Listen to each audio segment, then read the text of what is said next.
Hello everyone, this is Mike Sangvi and I'm back with another Cognos Report Studio video, and in this video we are going to learn about how to create tab in Cognos Report Studio, and I'm going to show you two methods to achieve the requirement, and I'm going to split the same in two different video. In my first video I'm going to show you the first method, and in my next video I'm going to show you the second method.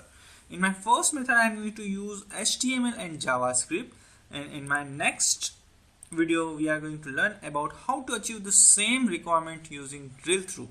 Okay, so let's start, and this is my first report and let me execute it, and my report is running. Your report is running. We need to wait for a few seconds, and this is my tabs and this is my report area. Okay, so my report is running. We need to wait for a few seconds, and we have different types: country, product, year, line graph and bar graph, and we are going to simulate the same in our Cognos Report Studio. And this is the second method. I'm going to explain how to achieve this in my second video, but this is exactly same, and in this we are using drill through. Okay, so this is my second report and this one is my first report. Okay, and I think this is issue with the sequence. No issue. Year, country, product, line graph and bar graph, and this one is my first report, line graph and bar graph. Okay, so close the IBM Cognos viewer. I don't want this. Close this, and I'm going to explain this in my next video. So let me minimize this, and this is my first report and I want everything from start. So let me delete everything, and I want to copy this code. Control C to copy, and I'm going to open Notepad and paste it. That's it. And now I want to delete everything. So now I want to delete everything. For this I'm going to click on report page and I want to add a new page, and I'm going to delete this. That's it. And from my variable section I want to delete this string variable. I have new query, and this is my blank report. Now I want to create 5 tabs. The first tab is my country, then second tab is product, third is year, fourth is line graph and fifth one is bar graph.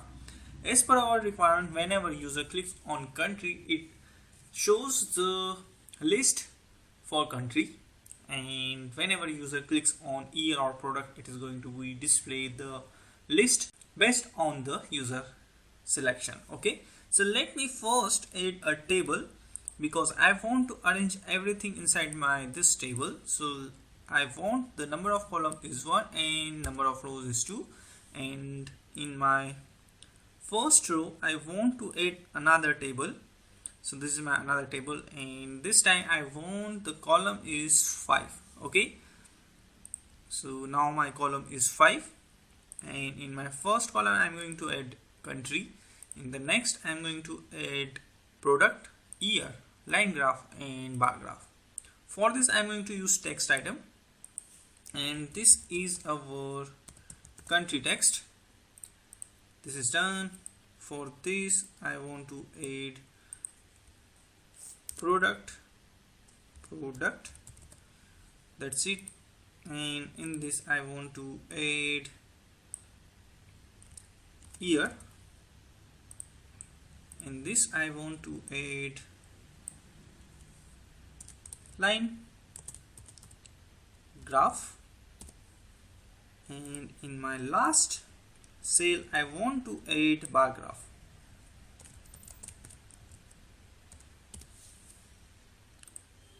Okay, and our tabs are ready. Now we need to align it to center. Let me select this table, and I want this to be center alignment.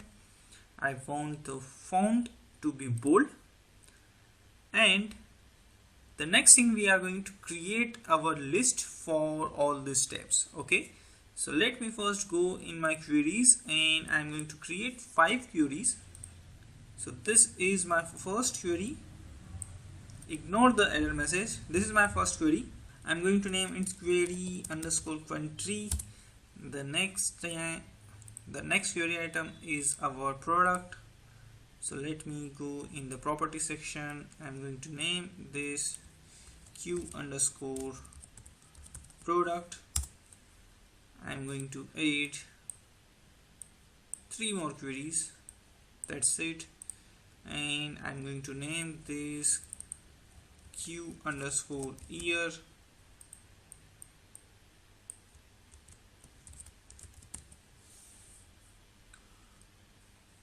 We can achieve the same scenarios in single query, but for the time being, why not use 4 different queries? Graph, and this is our last query item. In the miscellaneous, I want name query underscore bar graph. That's it. And the next thing, I want to add that item inside my queries. So from the cells, I want revenue, and this I want to display revenue based on the country. So I'm going to add country, and you can find these inside branch, and I'm going to add country. That's it. The next thing, I want to add revenue, and I want to add product, and you can find product here. This is my product. Last thing, okay, so this query is also ready. Click on q underscore year. I want to add again revenue, and this time I want to add year. You can find year inside time. Drag and drop your year. For the fourth query, I'm going to display country revenue. I want to display country revenue in a line graph. Okay, so I'm not going to. Okay, so we are going to use this same query. Okay, so there is no need to add q line graph or q bar graph. And in my bar graph, I'm going to display the revenue and year in a. I'm going to display this in bar format. Okay, so let me go in queries. I'm going to use only these 3 queries. So let me quickly delete this. This is not. We are not going to use it. Okay, and on my report page, I'm going to add my lists. So the best way is just drag and drop q country, q product, q year. Okay, and the next thing, I want to add a graph. So select your toolbox, and inside toolbox you can search for graph. Okay, and here is the chart. Select drag and drop, and in this I'm going to name it my line chart for country revenue. Okay, so it is a line chart. I am going to select this, and I'm going to use field data from my list 1. Okay, this is done. And again, I'm going to add another chart, and this is a bar chart. So let's say bar chart, and I'm going to display year revenue data, field data from list 3, and click on OK. That's it. Our content for the report is ready. Okay, the next thing, I want to add a text box prompt. So here is our text box prompt. I'm going to drag and drop just here, and I'm going to name it p underscore tab. Next, click on finish, and I want to add a default value whenever our report render first time, it is going to be display the country data. Okay, so for this I'm going to add default selection. Inside default selection, I'm going to add 1. That's it. click on OK, and let me execute my report first. And it will take some time because we have 3 queries going to be executed in the background. Okay, in the meantime, okay, our report execution is completed successfully. Where it is here. Okay, now the next thing I want to,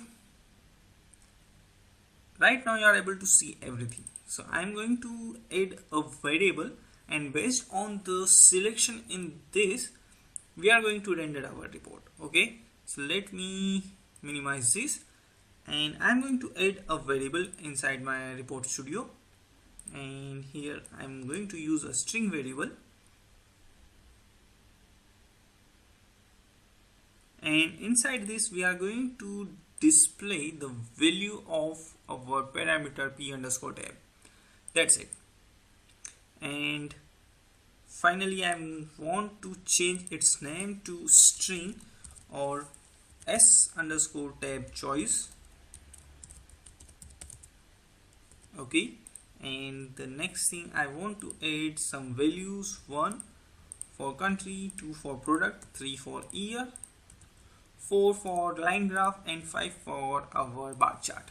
Okay, now the next thing, we need to add our HTML item in our report. Okay, now what HTML item is going to be done? It is going to assign a unique ID, or using HTML item we are going to assign a unique ID for each text item, and whenever user click on a particular text item, it is going to be get the unique ID from the HTML item, and it is going to pass in our text box prompt. Okay, so for this let me go and add few HTML item. I'm going to add my HTML item just here, where it is, I think here it is. I'm going to add my first HTML item here, and the next HTML item is just here. I'm going to repeat the same process for all the tabs.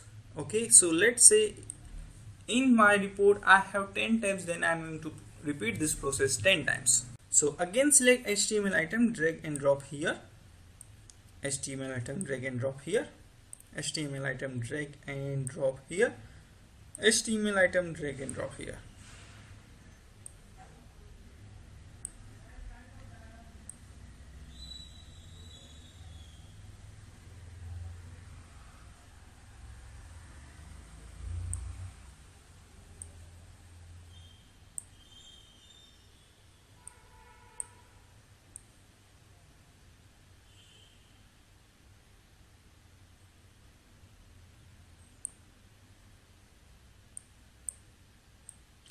Just ensure that you have this sequence: your HTML first HTML item, then your text item, and then your last HTML item.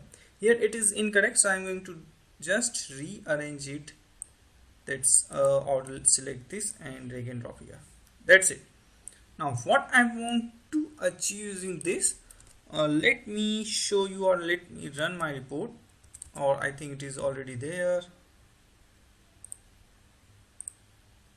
So right now, if you are trying to, whenever you try to select your text item, you are able to see that the cursor is not a pointer. Okay, so first thing I need to change the cursor is pointer. Okay, for this I'm going to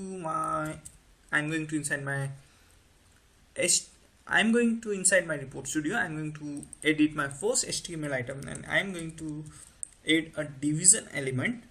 This is the start tag of my division element, and I'm going to close this in my second tab. Okay, click on OK. So this is done, and I'm going to add all this in my remaining HTML item. Okay, so let me first click on my first HTML item, and I'm going to add a style attribute for this division, and the cursor is pointer. I think I spelled it correctly. Click on OK and rerun our report. and now you are able to see my cursor is a pointer. Okay, we want this type of pointer, we don't want this type of pointer, because we need to click on this, and whenever you are hovering on a link, the cursor type is pointer. So that's why we need to change the cursor to pointer on every tab. That's why we use our style cursor is a pointer. Okay, so let me copy from here, and I'm going to paste in my HTML items, the first HTML item for each tab.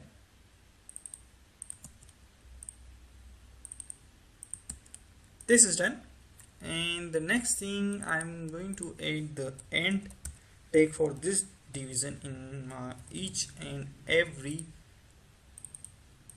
HTML item, second HTML item for each tab. Okay, this is done.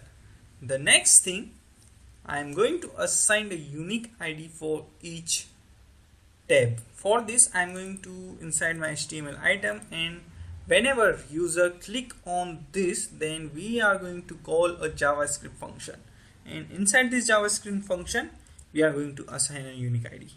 So I want to call this JavaScript function on click, so I'm going to type on click, and I want to call my JavaScript function, let's say refresh my report, and refresh with value 1. Okay, and I'm going to copy this, and I want to paste this in my HTML items, remaining HTML items, and this time the ID is 2. Click on OK, and here my ID is 3. Okay, and here is my ID is 4. Click on OK, and finally this is our last HTML item with ID 5. That's it. The next thing, we need to define this JavaScript function. So I'm going to open the last HTML item. This is for the last HTML item.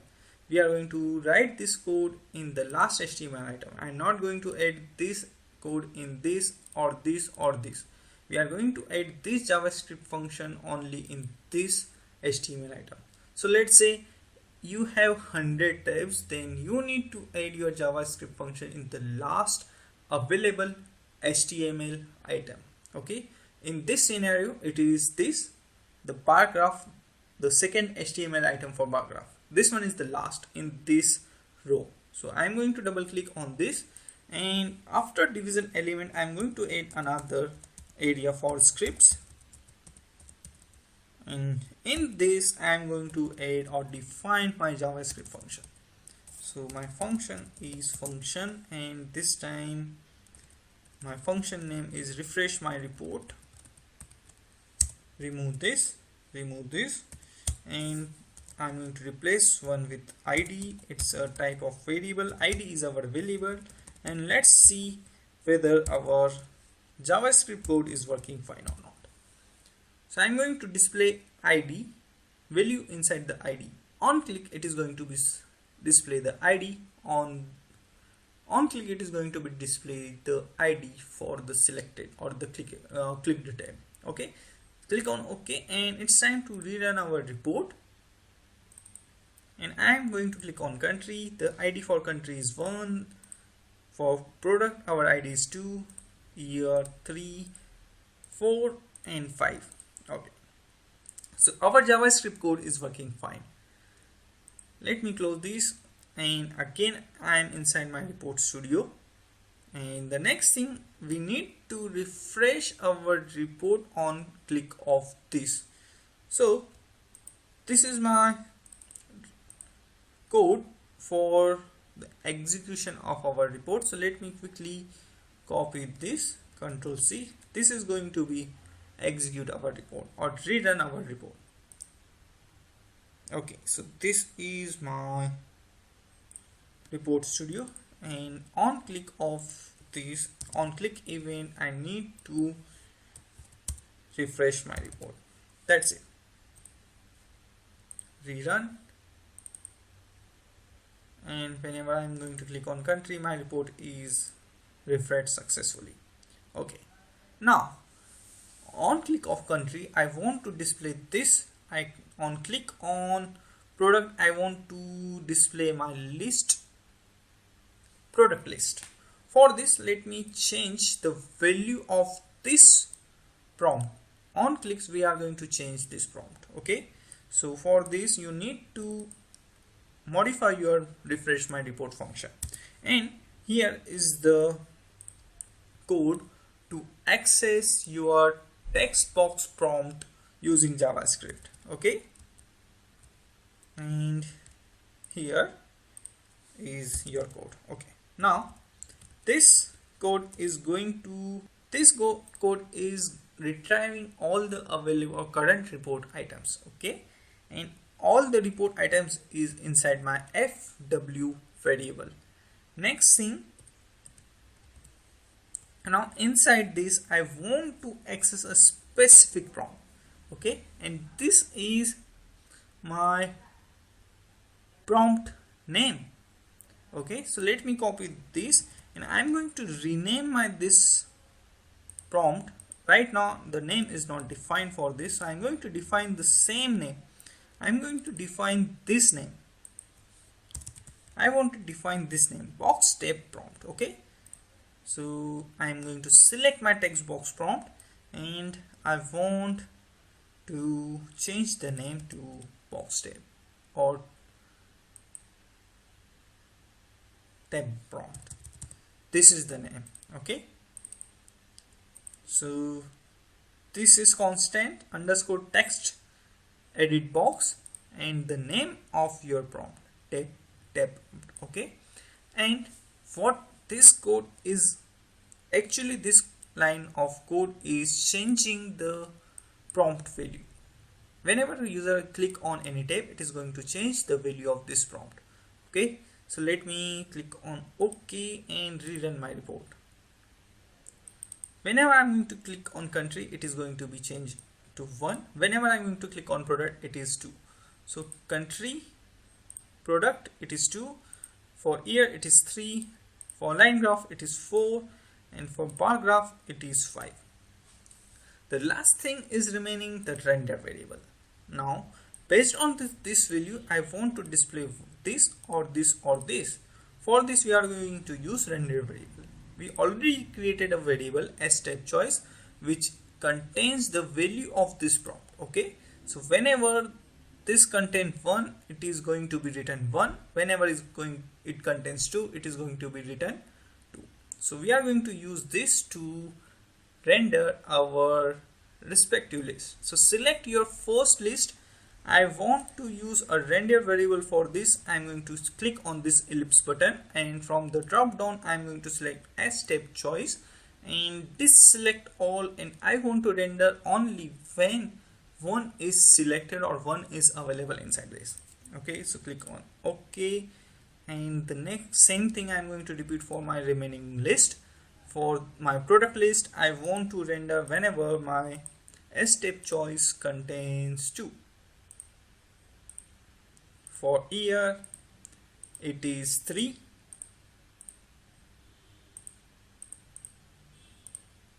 And for our line graph, it is 4.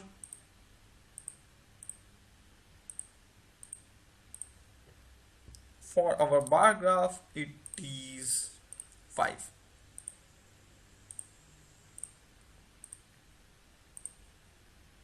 Save your report and rerun it.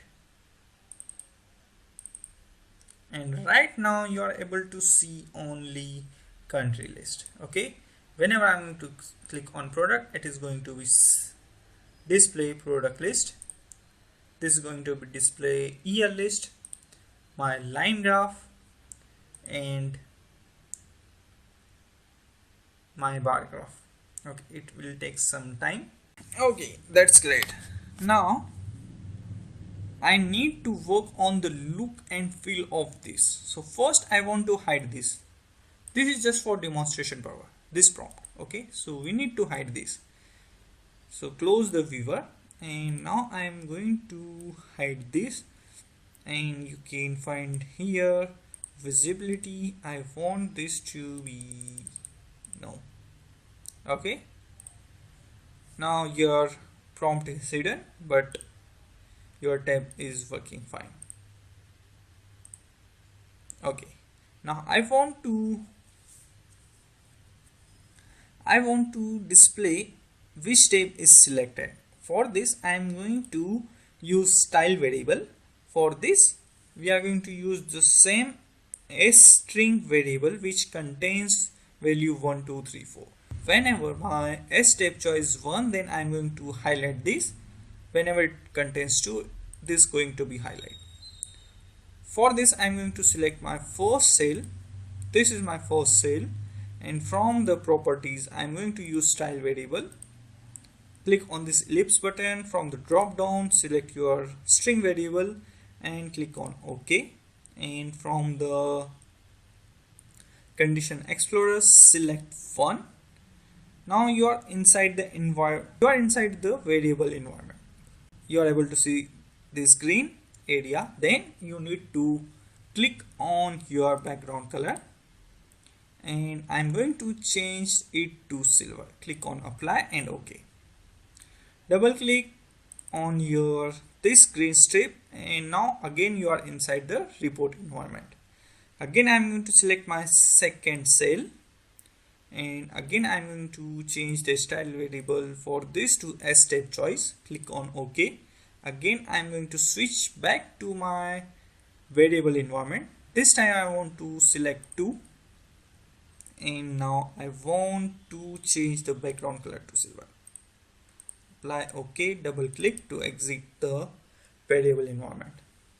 Same thing I'm going to repeat for my rest of the tabs. Okay, so this is my year tab. Style variable for this is same. Click on OK. From the condition explorer for tab choice select 3.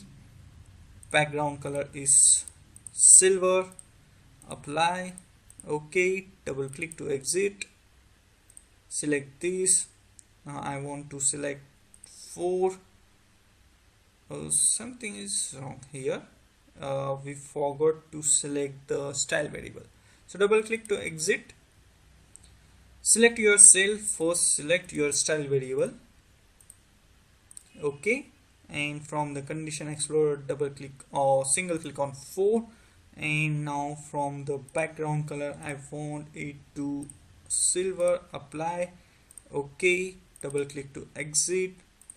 Select your last table cell, and I'm going to define the style variable for this tab choice. Click on OK. From the condition explorer click on 5, and I want to change the background color silver. Apply OK. Also I want to define the border for this. So let me quickly select this, and I'm going to define the border for each cell. Okay, so this is my first, second, third, fourth, and the fifth one. And now I'm going to define the border for this cell. Okay, I want everything. And if you are able to see a small difference, you are able to see it here, but in the report you are not able to see the same. So let me run my report once more, and my report is executed successfully, and now you are able to see my country is selected, and that's why it is in silver. Whenever I'm going to click on product, my product is now in silver, and so on. And the last thing before closing, I want to change its alignment little bit. I'm going to add a padding, and I want a padding top, let's say 20 pixel. Apply OK, and this is done. Okay, and if you want change more, then you can also add another JavaScript function for on mouse over, I want to change this dot style dot background, and this is color, and okay. So using on mouse over and on mouse out, you can control the highlight behavior, but again you need to, using JavaScript, you need to store what is the first or what is the value or default value for your tag. So right now, previously when our report is executed, our this country is in silver color. Whenever we highlight this, again this is in yellow color, but on mouse out it go back on white color. So this is wrong. So whenever you are going to mouse over, then you need to store the previous color, okay, the silver color, and whenever you on mouse out, you need to just change it back to your stored silver color. Okay, so this is the homework for you. I'm not going to display this functionality in this video. Okay, so the main requirement for this video is completed successfully. I hope you enjoyed this video, and if you are still facing any issue, any challenges, just leave it in comment section. I will try to reply as soon as possible. So our method 1 is completed successfully. In my next video, I'm going to show you how to achieve the same scenario using drill through. Okay, so that's it for this video. If you like this video, don't forget to click on subscribe, like, share it with your friend, and see you all in next video.